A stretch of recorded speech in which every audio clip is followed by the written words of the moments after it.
មានប្អូនប្រុសម្នាក់នេះឈ្មោះដាវីតសុកដែតគាត់សួរថាគាត់មានអារម្មណ៍រវើរវាយភ្លេចភ្លាំងហើយប្រប៉ាត់រប៉ាយមិនសូវមានស្មារតីនៅក្នុងខ្លួនទេគាត់សួរថាអាចមកពីជំងឺឬក៏វាមានបញ្ហាផ្លូវចិត្តជាចំណុចមួយដែលយើងគួរសិក្សាទាំងអស់គ្នាអ្នកខ្លះឈឺក៏អាចនាំឲ្យមានចិត្តរវើរវាយផងដែរពីព្រោះវាពឹងគ្នាទៅវិញទៅមកអាស្រ័យគ្នាទៅវិញទៅមកកាយរបស់យើងកាលណាមិនស្រួលទៅវាធ្វើឲ្យចិត្តរបស់យើងរសាប់សល់រវើរវាយចិត្តក៏អញ្ចឹងដែរទៅកាលណាមិនសบายស្មុគស្មាញ stress ច្រើនធ្វើឲ្យកាយនឹងដេកកុំលក់បក់កុំហើយបាយកុំឃ្លានទឹកកុំស្រេកចឹងទៅអាហ្នឹងវាអាស្រ័យគ្នាទៅវិញទៅមកប៉ុន្តែទោះថាយើងអាចដោះស្រាយបញ្ហានឹងបានទេថាបានវាតកតងនឹងរឿងជំងឺផ្លូវកាយសំខាន់ផុតចំណុចមួយគឺថាយើងត្រូវសម្រាកឲ្យបានច្រើនកុំឲ្យឈឺហើយដេកមលក់ទៀតទៅនឹងឆាប់ហើយបរិភោគល្មមសមរម្យតាមចំណីដែលយើងអាចបរិភោគបានកុំបរិភោគចំណីទាស់អ្នកខ្លះមានបញ្ហាស្មុគស្មាញហើយទៅបរិភោគទឹកស្វឹងសូរ៉ាហ្នឹងដើម្បីឲ្យទៅបាត់ទុកកង្វល់ប៉ុន្តែជារឿងមួយមិនគិតមិនទាន់ត្រឹមត្រូវទេពីព្រោះអាហ្នឹងមិនមែនជាថ្នាំព្យាបាលយូរអង្វែងទេវាធ្វើឲ្យយើងស្មុគស្មាញកាន់តែខ្លាំងថែមទៀត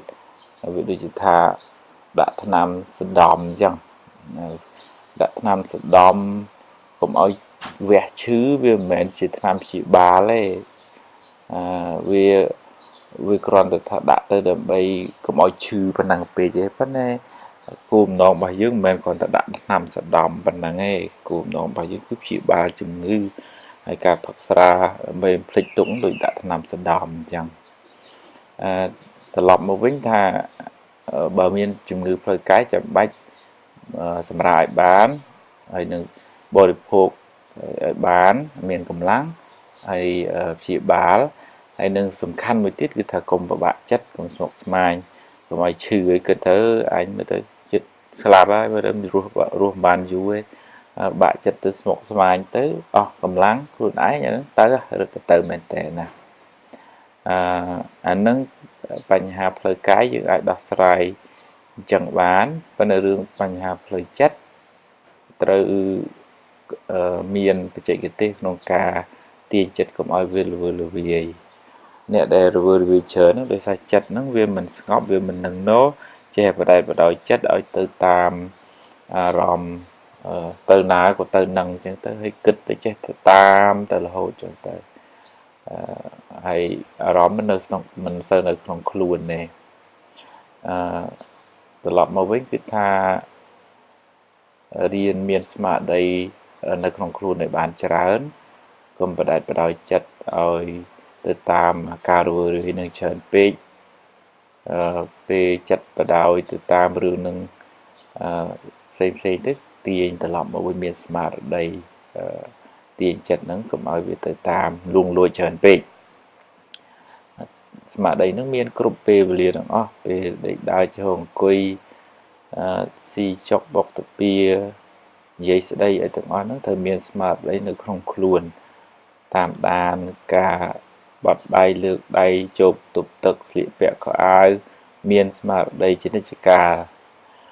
តែដំបូងវាពិបាកណាវាវល់ភ្លេចស្មារតីហ្នឹងវាមិនសូវនៅក្នុងខ្លួនទេប៉ុន្តែមាន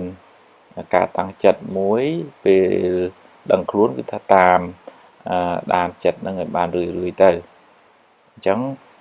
ចិត្តហ្នឹងវាមិនសូវដូចគោដាច់វងទេគោលែងយកទៅក្នុងវាស្រែហ្នឹងបើយើងបដោយឲ្យវាទៅប្រទេសទៅប្រាស់វាអាចបាត់គោនឹងបានប៉ុន្តែបើយើងតាមដានវាកុំឲ្យវាដាច់វងដើរទៅប្រទេសទៅប្រាស់ទៅវានៅជាមួយក្រុមជាមួយវងនឹងយ៉ាងណាចិត្តយើងហ្នឹងក៏អញ្ចឹងដូចគ្នាដែរបើយើងភ្លេចមើលវាទៅប្រទេសទៅប្រាស់ហើយ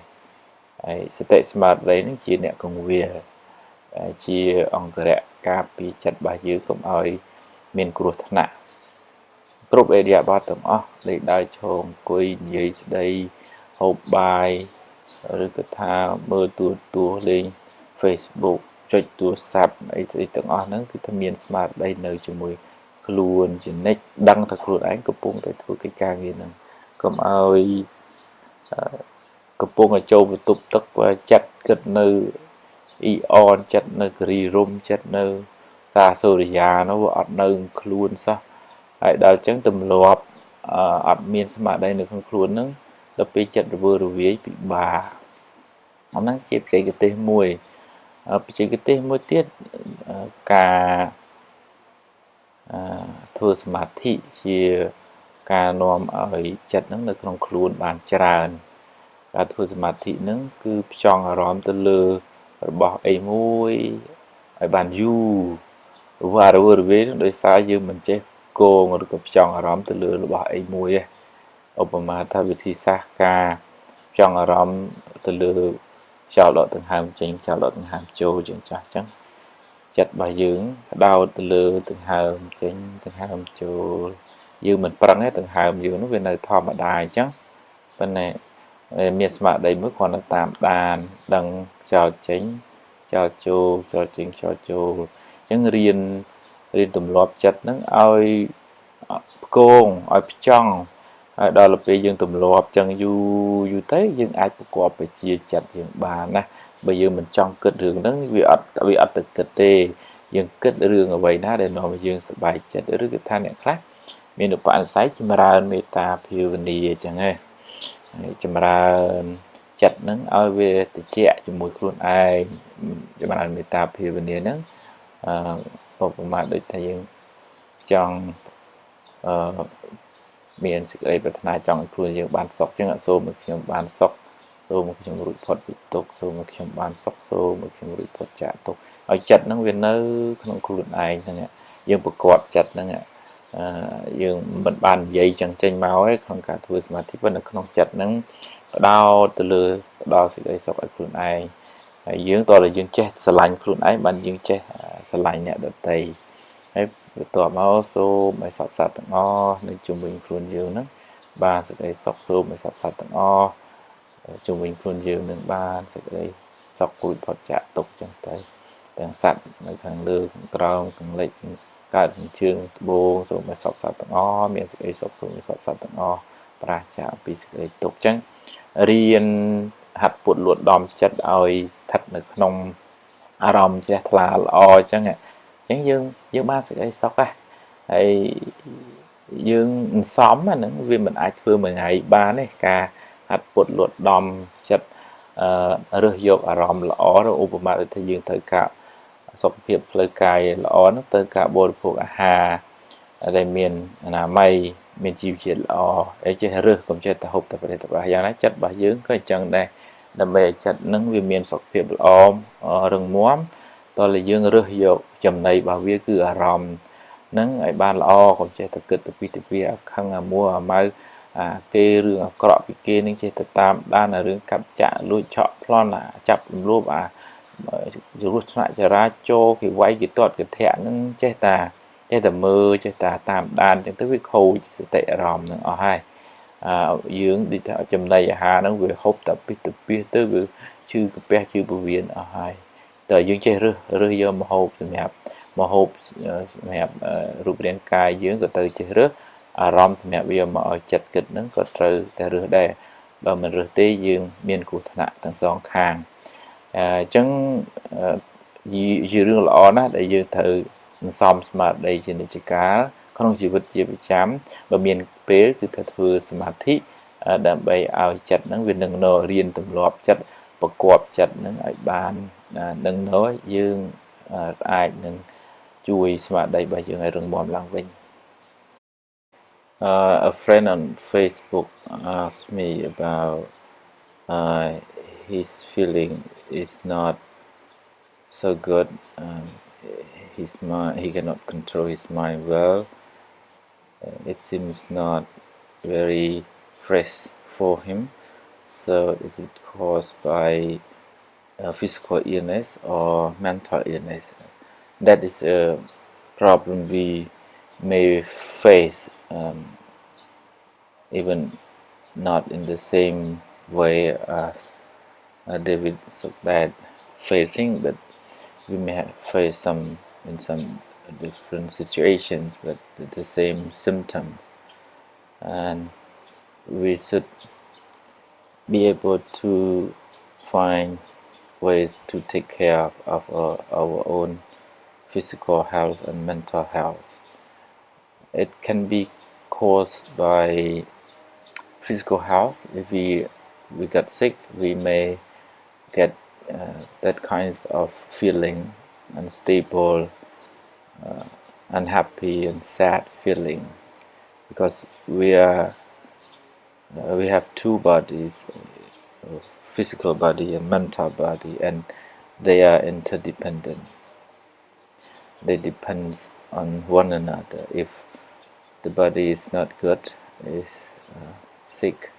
it causes the unstable state of mind, and if we get sick, we may need to have medication. And one most important thing is we need to have good rest. Find good time, good place for you to rest, and don't be hopeless. When you get sick, you need to be hopeful that you can be much better than that. And visit a doctor, ask for advice, and maybe they give us some prescription so it can be cured, physical illness. And once the physical illness is cured, we need to take care of our mind, our mental health. Maybe we have different types of cure for mental illness. We may not be able to just go to visit a doctor. The doctor gives some medicine to cure your mental illness. We have ways of doing the cure for mental illness.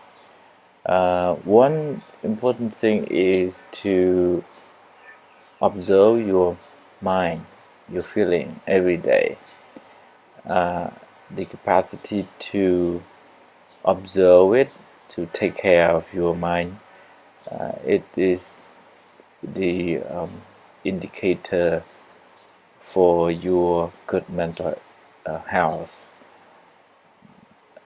because we don't have ability to control our mind, and we always let our mind flying away, and that is a cause of unstable state of mind. And it's good to practice mindfulness. And mindfulness is about observing your body movement, observing your feeling, observing your thought. You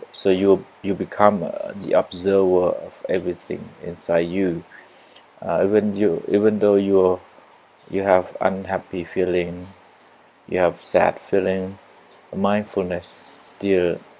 follow you, still observe you and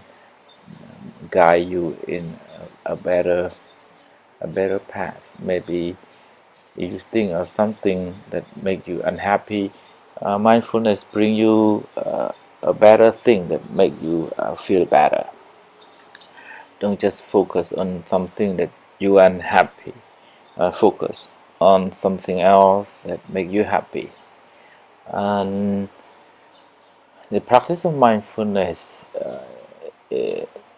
does not mean that you need to be alone, sitting quietly, but the practice of mindfulness can be applied in every situation in life. While you're sitting, you're going to bathroom, you're wearing your robe, you're reading, you talking with your friend, you sleeping, whatever you're doing in daily life, you just can put mindfulness into practice, in simply just to observe your body movement, your talk, your thought, even inside you use, you can apply that. By developing mindfulness, you aware of what you are thinking, you're aware of what you are doing, and it helps you not to go away from home so much. Your body is your home, and sometimes if we don't have strong mindfulness, we usually let our mind go away from our home, and our mind becomes homeless, and it's difficult to be homeless. And if you have time, you may practice mindful breathing. So it is not that difficult. Mindful breathing is about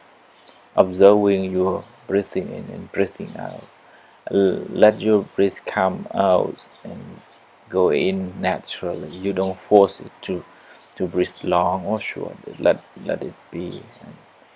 And your responsibility just to observe the breathing in and the breathing out until your mind become calm and stable. And it's the practice of concentration and focus. And